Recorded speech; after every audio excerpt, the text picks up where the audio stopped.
Hi Jessica. Hi Pat. Come on into the castle. Cheers, thank you.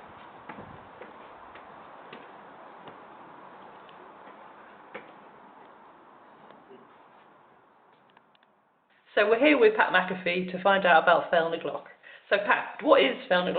Well, it translates to Festival of Stone, and it's a stone festival that's held on Inisheer, the smallest of the Arden Islands, every September. Cool, and how did it begin? It began back, I think I'm right in saying 2005, when Marie Mannion, who's the Heritage Officer of Galway County Council, Paddy Crowe, who was the manager then of the Island Cooperative, Porrick and Tigneds, the pub on Inisheer, and myself met up at another workshop in Stone, and we had 150 people turn up for it. So we thought, well, basically, this is a good idea. Let's hold this festival on Inisheer. Cool. And what workshops take place at the festival, and who runs them? Well, to begin with, it was just stonewalling, dry stonewalling. And that ran for a number of years, and then we decided to expand. And in the dry stone walling workshops, the instructors there were Eddie Farley, Kevin Carrigan, and Tom Pollard. But then afterwards, we expanded into carving with Alexandra Morosco from Seattle in the United States, and Tom Little, who's from Cork, who looked after letter cutting and stone. Cool. And then is there another workshop? Yes, then after that again we had sketching with James Moore and Jessica Peel Yates, and even things like paving have begun recently with our Austrian friends. Cool. And so with the stone wall workshop, what do they do? Well, basically we take a wall type and style from the island itself and build it with the stone that's there. So this not only is a benefit to the island itself, but also is a point of learning for the people that attend the workshop. Cool. And what is unique about the festival's location? Why does Inisheer make the festival what it is? Yeah, I think location is a huge part of every festival. And the location is unique. It's an island, a little island, one of the three Arden Islands. It's off the west coast of Ireland, off the county of Galway and County Clare as well. And it's a place really that without cars, for the most part, everybody is contained on the island, so there's no getting into cars and travelling to motels and hotels. So everybody is on the island, and there's a great interaction between the people. Cool. And you talked a little bit there about the walls on Inisheer. Could you say a little bit about what makes them unique or special? Yeah, it's they probably nearly have every wall type in the world, but it's the way they build these walls.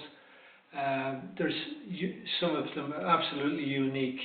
For the most part, the world builds walls one stone on top of another stone, laid on flat.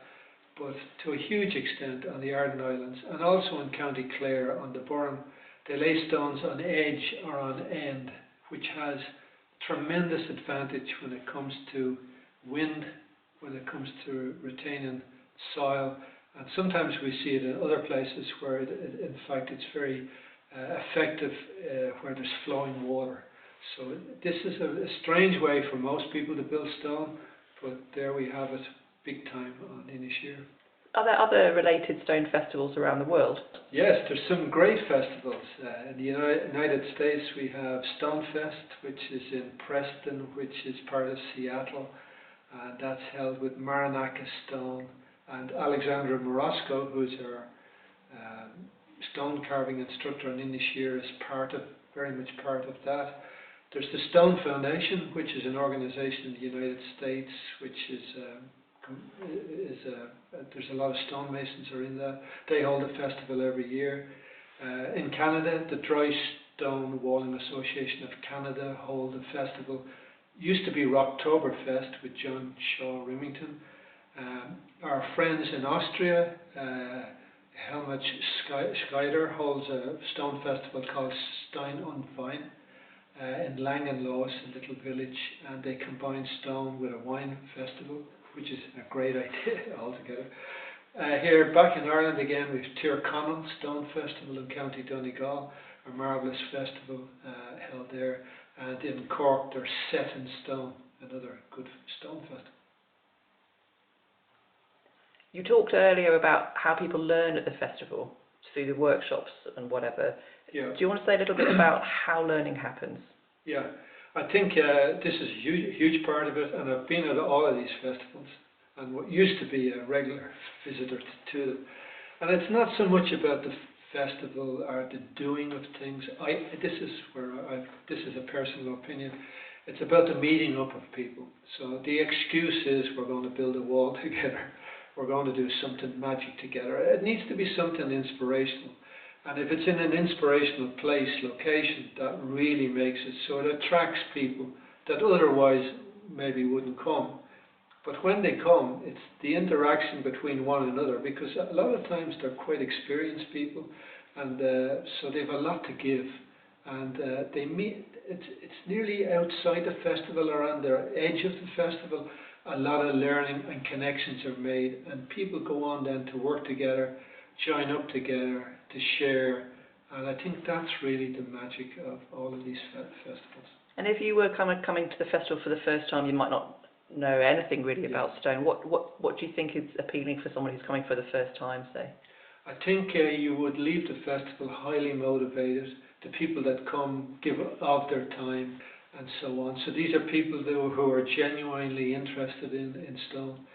So you're going to meet these people and you're going to learn from them, both in a structured way because of workshops, but also the unstructured social life that occurs in and around the festival. And on Inisheer, this is really quite magic.